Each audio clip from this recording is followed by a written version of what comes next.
지난번에 잠깐 했는데 그래도 8조부터는 했는데 한 번 더 하겠습니다. 서로 사랑의 비리에는 아무에게도 빚을 지지 말라.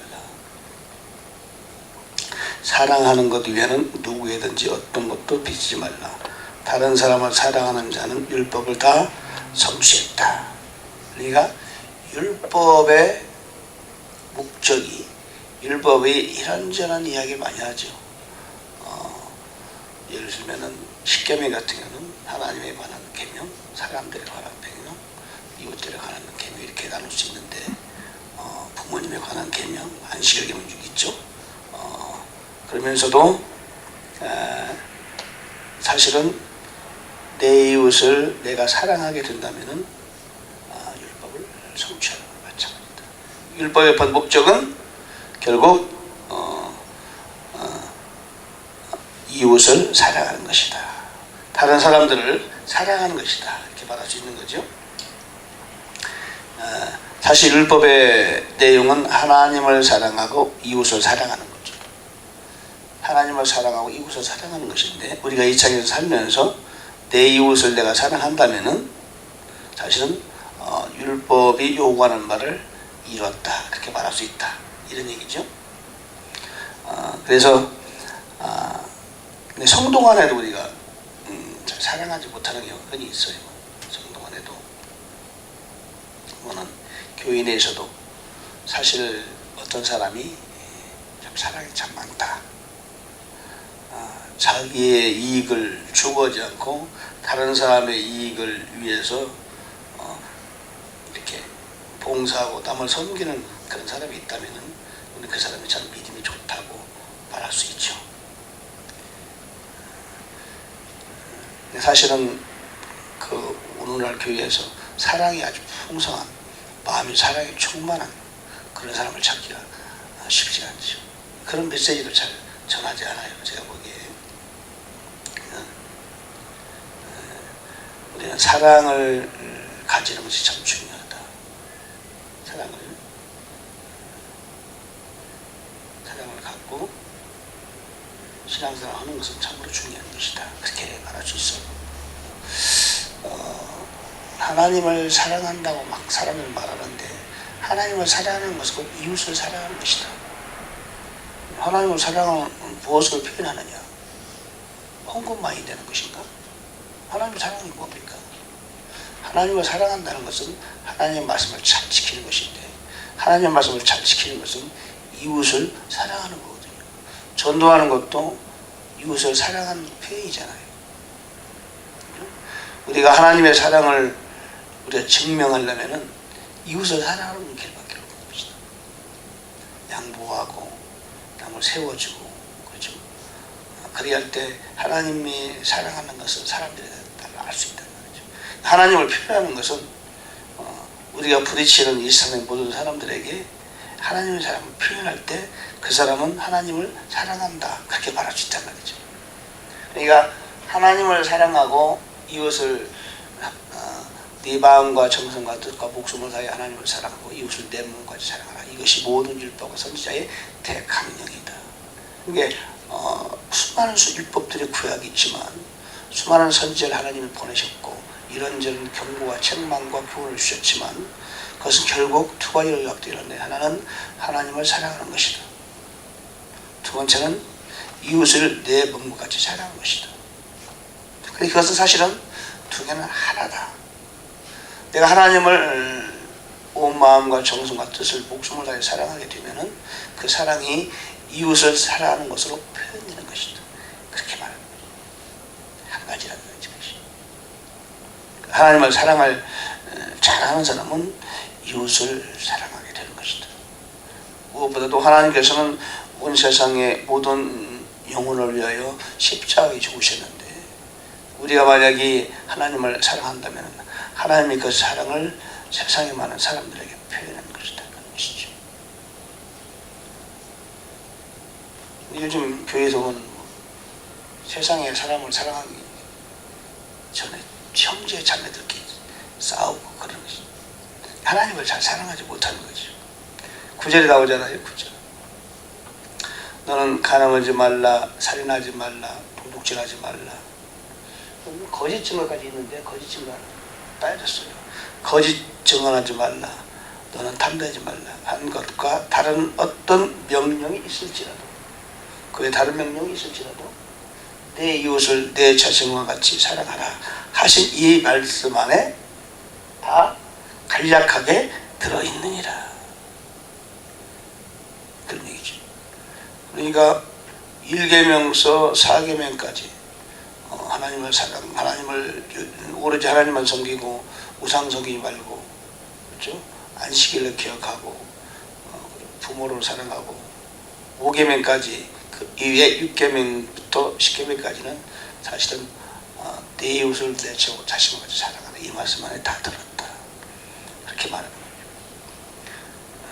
10절 사랑은 자기 이웃에게 해를 끼치지 아니하느니 그러므로 사랑은 율법의 완성이다. 그러니까 율법이 추구하는 것은 결국 내 이웃 사랑이라 이런 뜻이죠. 하나님을 잘 섬기고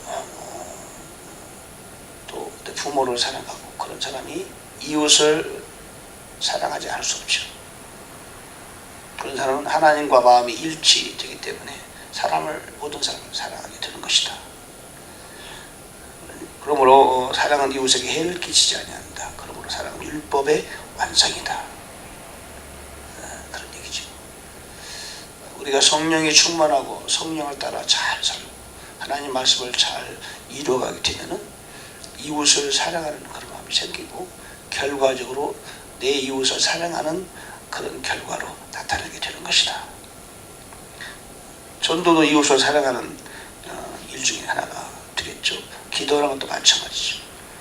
나를 위한 기도하기보다는 다른 사람을 위해서 열심히 기도하는 것은 이웃을 사랑하는 적극적인 표현이다. 우리가 세상 살면서 내가 지금 당면한 내 코가 석자, 내 발등에 불부터 끄야 되는 그런 문제 얼마나 많습니까? 그럼에도 불구하고 내 이웃을 위해서 내가 계속 기도한다면은 그 사람은 이웃을 그만큼 사랑하는 것이 되는 것이죠. 그래서 당신은 얼마나 사랑이 많은가 것을 이렇게 저렇게 측정하려고 했을 거 없어요. 내가 얼마나 많은 기도의 시간을 다른 사람을 위해서 할애하는가.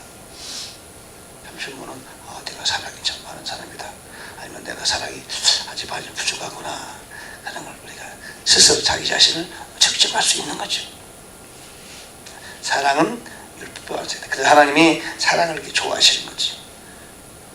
구약에 많은 율법 조항들이 있지만은 신약에서 그것이 성취될 수 있는 가능성이 우리에게 있는데, 성령을 쫓아서 살며 육신을 쫓아 살지 않고 이웃을 사랑하는 것을 우리 삶에 표현된다면은 그 사람은 하나님이 본래 목적하셨던 그런 것들을 이룰 수 있는 것이다. 11절 때를 너희가 알거니와 이 시기를 알거니와 11절 너희가 이 시기를 알거니와 사악가가 깰 때가 됐다. 우리가 잠에서 깨야 할 때가 바로 그때다. 이는 지금 우리의 구원이 우리가 믿을 때보다 더 가까이 있다. 이 시기를 알거니와 자다가 깰 때가 됐다. 이제 우리의 구원이 처음 믿을, 여기서 말하는 구원은 예수를 영접하고 구원받는 그런 구원을 말하는 게 아니에요. 우리가 이 세상에서 이제 곧 주님이 오시기 때문에 이 세상에서 구원받는, 이 세상을 떠날 때가 됐다, 이런 뜻이에요. 성경에 보면 여러 가지 구원이 나와요. 모든 구원이 다 예수 믿고 영원히 구원받는 그 구원은 아니에요. 지금 여기서 말하는 구원은 우리가 이 세상에서 살다가 이제 주님 오실 때가 가까웠기 때문에 이 세상을 떠남으로써 이 세상에 어렵고 험난한 삶에서 구원을 받는다, 이런 뜻이에요. 그런 뜻의 구원이죠. 바울이 이 성경을 쓸 때도 자다가 깰 때 됐다고 했지만 지금은 벌써 바울이 쓰고 2000년이 가까이 됐기 때문에 지금 더욱더 가까워졌다고 믿어야 되겠죠. 우리가 이제 주님 오시는 그날에 이 세상을 하직 인사를 구하고 떠날 때가 가까이 왔다, 이런 얘기죠. 그러므로 잠에서 어떻게 되나? 깰 때가 되었다. 우리는 깨야 된다. 우리는 잠을 자면 안 되지요. 그래서 영혼의 잠을 말하는 거죠. 예수를 믿다 보면은, 신앙생활 하다 보면은 가끔 잠을 잘 때가 있어요. 영적 침체에 빠질 때도 있고, 때로는 게으를 때가 있어요. 세상 일에 취할 때가 있어요. 우리는 그럴수록 우리는 계속 자기 자신을 채찍질해야 돼요. 사도 바울은 그렇게 살았죠. 내가 이미 한 일은 내가 잊어버리고, 뒤에 있는 것도 잊어버리고, 새로운 표대를 향하여 밀치고 앞으로 나아간다. 이미 내가 주 앞에서 해왔던 그런 일들이 있지만 그런 것들은 다 과거지사로 돌려버리고 새로운 목표를 향하여, 하나님이 나에게 주신 그 미션을 향하여 지난 일은 잊어버리고 앞을 향해 나아간다. 사도 바울이 그렇게 빌립보서 3장에 거기서 얘기했죠. 그런 것처럼 우리는 하나님이 새로운 일을 계속 우리에게 주시잖아요. 그 일을 향하여 앞으로 달려가야 돼요. 조금이라도 게으르거나 잠을 자거나 그러면 안 돼요. 언제나 준비가 되어 있는 사람. 대표교사세요. 예, 아멘. 너 준비가 안 됐어요. 무슨 준비를 말하는 거예요? 무슨 준비?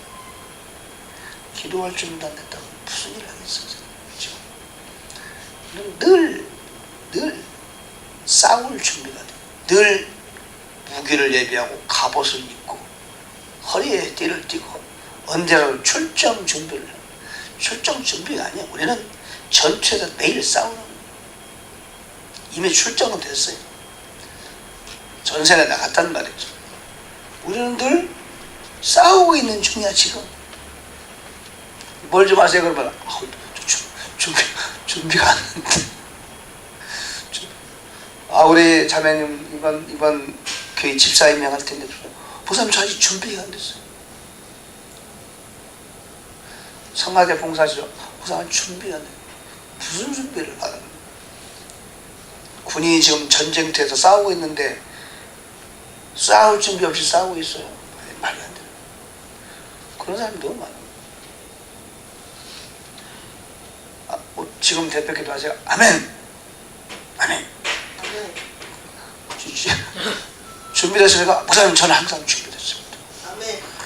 이런 자세를 혹 세상 속에 살다가 오늘은 믿음이 또는 성령 충만이 준비 안 됐네, 그런 느낌이 드는 순간 즉각 엎드려서 기도하고 말씀에 가까이 함으로써 전투 준비를 항상 하고 있어요. 준비. 늘 벌떡벌떡 일어나서 싸울 준비가 항상 되어 있어요. 어떤 도전이 외부에서 올 수 있고 내부에서 올 수 있을 때 이미 나는 준비가 되어 있기 때문에 걱정할 필요가 없어요.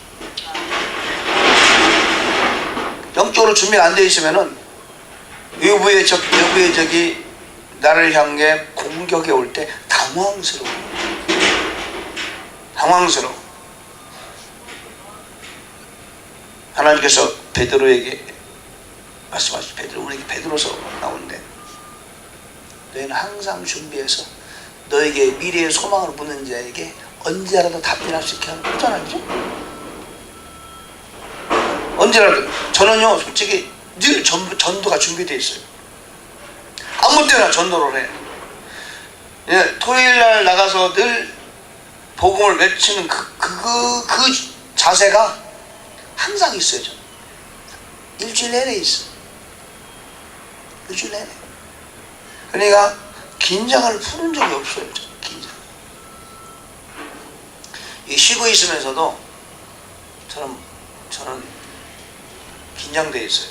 쉬고 있는 중에도 사실은 준비가 되어 있어. 싸울 준비. 적이 오면은 반격할 준비를 항상 하고 있어요. 제 길에서 죄송한데 저는 조금이나 준비를 소홀히 되면은 못 견뎌요. 무릎 꿇고 기도해야 돼요. 말씀을 묵상하든지 이렇게 해서 늘 준비가 돼요. 준비가 돼 있지 않은 상태에는 사실은 문 밖을 잘 잘 나가는 게 많습니다. 준비가 되지 않으면 불안해요. 어디를 가든지 누구를 만나든지 복음을 전할 준비가 되어 있어요. 어디서나 복음을 전할 수 있다면 그 사람은 준비된 사람이에요. 복음을 전한다는 것은 영적인 싸움을 시작한다는 뜻이에요.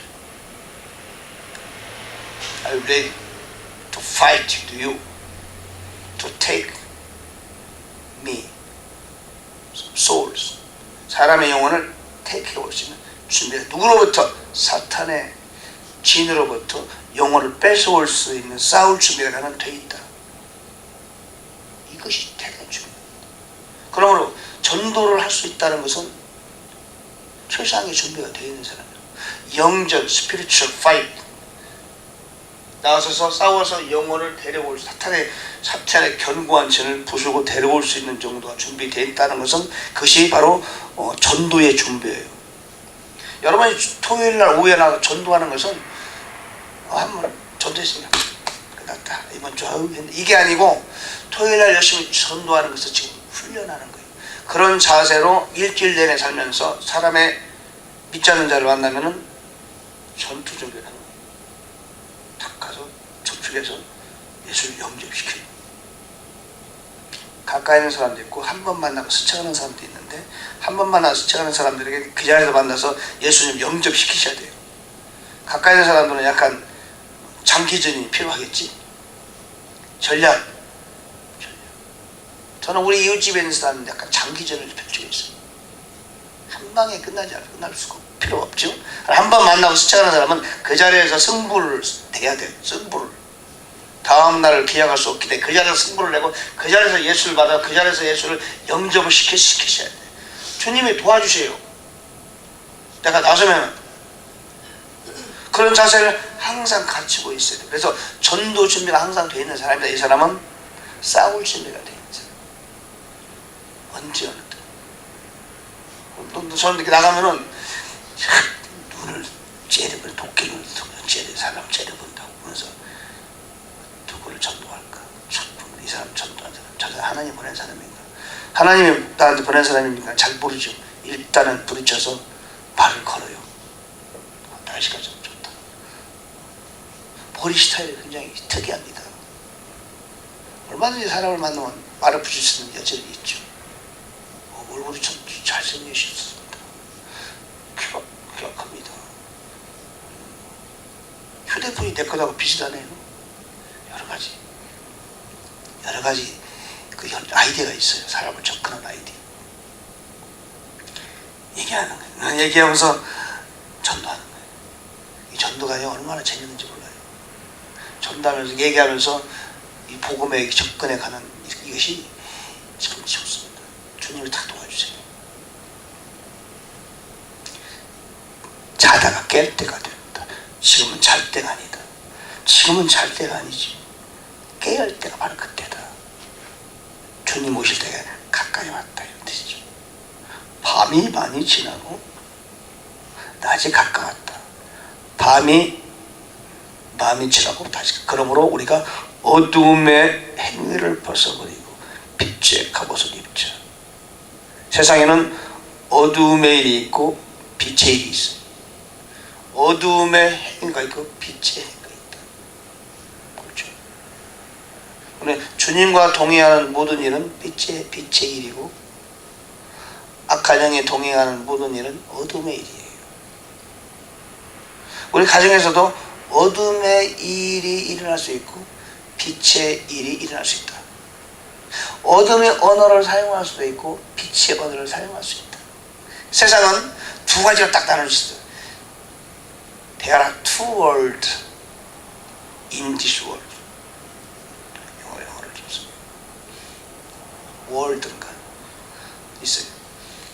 이 세상에는 두 가지 세계가 있어요. 하나는 뭐예요? 하나는 우리가 사는 피지컬 월드가 있고 스피리추얼 월드가 있는데 피지컬 월드는 스피리추얼 월드의 영향을 받고 살아요. 그러니까 우리가 사는 눈에 보이는 세상은 눈에 보이지 않는 어떤 세상의 영향력 아래서 눈에 보이는 세상이 움직인다는 거예요. 나타나는 것은 보이는 것으로 말미암아 된 것이 아니니라. 나타난 모든 일들은 눈에 보이지 않는 어떤 월드의 영향 아래 있다, 그 말이에요. 그것이 눈에 보이지 않는 월드에도 두 월드가 있는데, 스피리추얼 월드에도 악한 영이 지배하는 세계가 있고 하나님이 지배하는 세계가 있는데, 그 영의 영향을 받는 세상이 피지컬 월드예요. 그러므로 어떤 사람은 그 악한 세계의 스피리추얼 월드의 영향을 받고 이 땅에서 삶을 표현하며, 어떤 사람은 하나님의 영향권에 아래서 이 땅에서 우리의 삶을 표현하는 것이다. 세상에 살고 있는 눈에 보이는 세상을 두 개를 갈 수 있는, 하나는 이 선과 악이죠. 사람들을 선과 악이라고 그냥 표현해요. 일반 학문에서는 잘 모르니까 이건 선 같고 저건 악 같다. 아, 선악이 있구나. 우리는 선악이 어디서 오는 것이며 뿌리는 무엇인가 정체를 알고 있죠. 쫙 갈라져요. 언제 갈라지냐? 주님 오시는 그날의 마지막 날 되면은 홍해가 갈라져, 양쪽으로 갈라지시 세계가 갈라졌거든요. 그때는 확인이 구분해. 지금 막 섞여 살아요. 모르지. 확인이 구분해. 우리가 지금 영화를 열고 살아가는 사람은 보이죠, 지금. 악한 영의 세계에 속한 사람이고 그런 행위를 하는, 때로는 예수를 믿는 그리스도인들조차도 우리의 신분은, 우리의 정체는 하나님의 영향력 아래 있음에도 불구하고 가끔 사탄의 영향을 받아요. 가끔. 조심해야 돼요. 왜냐하면 우리는 육체를 갖고 있기 때문에 우리 세상에 유스도 됐단 말이에요. 이 땅에서 자연인으로 태어나서 이 땅에 그런 습관과 그런 교육을 쭉 받아오기 때문에 우리는 그 악한 세계의 영향을 많이 받았어요. 그런 사고방식, 그런 가치관, 그런 삶과 어울려서 그런 언어와, 그렇죠? 그런 행동을 나아가면서 오랫동안 살아온 사람들이고 지금도 그렇게 묻혀 살기 때문에 탕후에 휩쓸려 살고 있기 때문에 가끔 그리스도인들 중에서도 그런 막 나도 모르게 언어와 생각과 마음, 행동이 뒤쳐나온다는 얘기죠. 이거를 우리가 늘 긴장하면서 조절하면서 걸러내면서 기도하면서 말씀을 들으면서 말씀을 읽고 묵상하면서 이렇게 빛의 행위를 나아가면서 사는 거예요. 그럼 좋은 빛의 행위를 계속 나아가면 하나님이 기뻐하시고 하나님 나를 통하여 영광을 받으시며 주님께서 내 통하여 당신 뜻이 이루어지시고, 그리고 하늘나라에 우리의 상급이 차곡차곡 쌓여지는 거죠. 그런 거예요. 그걸 눈에 보이세요? 그러면 또 즉각 볼 수 있어야 돼요. 낮에 하듯이 단정히 정직하게 걸으며 흥청거리거나 술 취하지 말고, 퀸제임스는 참 표현이 그냥 리얼해요. 침실을 더럽히거나 방탕하지 말며 음란과 호색하지 말며 쟁토와 시기하지 말며 오직 예수 그리스도로 옷 입고 정의에 올려 육신의 일을 도모하지 말라. 육신의 저복을 챙겨요. 육신에게 기회를 주지 말라. 육신의 싸움. 우리의 싸움은 외부의 적과도 싸워야 되지만 내부의 적과도 싸워야 돼요. 어떤 사람은 가정에서 계속 전투하는 사람이 있어요. 하나님이 그런 환경을 만드세요. 왜냐하면 싸움의 기술을 터득하기 위해서. 자꾸 싸워야 싸우면서 늘더라고. 기도는 기도하면서 늘지만 싸움도 싸우면서 싸움을 배워요. 막 사탄과 싸우라고 하나님께서 싸움의 현장으로 집어넣어 밀어넣는 거예요. 싸워서 싸움을 배워라. 김도한 시라손이가 싸움을 잘하는데 그 사람들이 혼자 싸움 배우는 게 아니에요. 길거리 뒷골목에서 계속 싸우니까 싸움의 기술을 터득하는 거예요. 하나님께서 우리를 막 싸움을 현장으로 미루는 때가 있어요. 나는 싸우기 싫은데 자꾸 싸움을 걸어. 나에게 할 수 없이 싸우는 거예요. 내가 말하는 건 주먹으로 싸우는 걸 말하는 게 아니에요. 영적 싸움을 말하는 거예요. 여러분, 그래서 악한 영과 싸우는 것도 많이 싸워봐야 잘 싸워요. 악한 영과 안 싸우는 사람은 싸움을 어떻게 하는지 잘 몰라. 계속. 그러지 말고 이겨야 돼. 싸움은 무조건 싸움은 이겨야 돼. 싸움은 무조건 이겨야 돼. 그래서 여러분 우리 영이 강해져야 돼. 웬만한 일을 흔들리면 안 돼요. 한 대 맞았다고 해서 아유 나 졌다고. 우리는 옛날 싸울 때 코피라면 무조건 지잖아. 코피 코만 때려요. 딱 치면은 코피라면 우리 진다는 말이에요. 뭐 그러면 안 돼. 코피라도 뭐 안 끝나? 아직 모를 때 시작이야. 덤벼. 눈덩이 쳤어. 부어서 너 안 진 거야? 안 졌어. 이제 시작. 아직 멀었어. 안 되겠다. 내가 졌다. 몇 대 맞아도 끄떡 거짓말해야 돼. 싸움 이기는 비결이에요. 저는 어릴 때 싸움 좀 했거든요. 몇 대 맞았다고 해서 아프다고 그러면 지는 거예요. 탁 눈을 노려봐서 아무리 쟤는 아무리 때려도 효과가 없구나.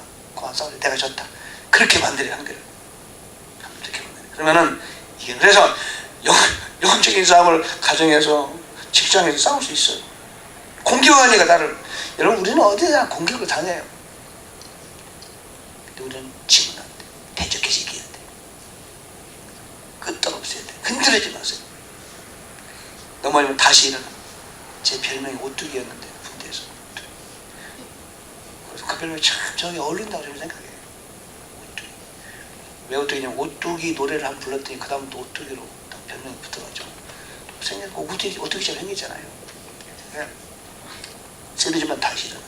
쓰러지면 다시 일어나. 우리는 그렇게 신앙생활 해야 돼요. 지지 마세요. 이기세요. 흔들리지 마세요. 마음에 흔들리고 생각에 흔들리지 마세요. 겪는 거예요. 영적 싸움을 지금 싸우는. 지금은 잘 때가 아니에요. 게으를 때도 아니에요. 지금은 자다가 일어날 때. 주님 오실 때가 심리가 가까웠다. 지금은 열심히 기도할 때고 말씀에 실패할 때고 시간 날 때마다 복음을 전할 때. 그런 때예요. 지금이 그런 때다. 깰 때다. 교회 이름을 치면 깨인 교회 이런 교회도 괜찮아요. 깨인 교회. 할렐루야. 아멘. 이 새벽에도 소리쳐 기도해서 깨인 자가 기도하는 그런 기도 시간 되기 바랍니다. 오늘도 좋은 하루, 주님과 동행한 하루가 될 줄 믿습니다. 기도하겠습니다. 우리 하나님 감사합니다. 오늘 우리에게 새벽에 불러주셔서 말씀을 경청하고 기도하도록 도와주셔서 감사합니다. 하루를 열기 전에 기도로 열고 말씀으로 열게 하시 은혜를 주셔서 감사합니다. 지금 기도할 때 우리의 기도가 하늘 보좌에 상달되는 역사가 일어나게 도와주옵소서. 잡념도 물러가라. 예수 이름으로 명하니 졸음도 떠나 갈지어다. 기도가 성공하게 될 자다. 평강과 기쁨으로 소망으로 믿음으로 소리쳐 기도하는 이 한 시간 되게 주옵소서. 감사드렸고 예수님 이름으로 간절히 기도합니다. 아멘.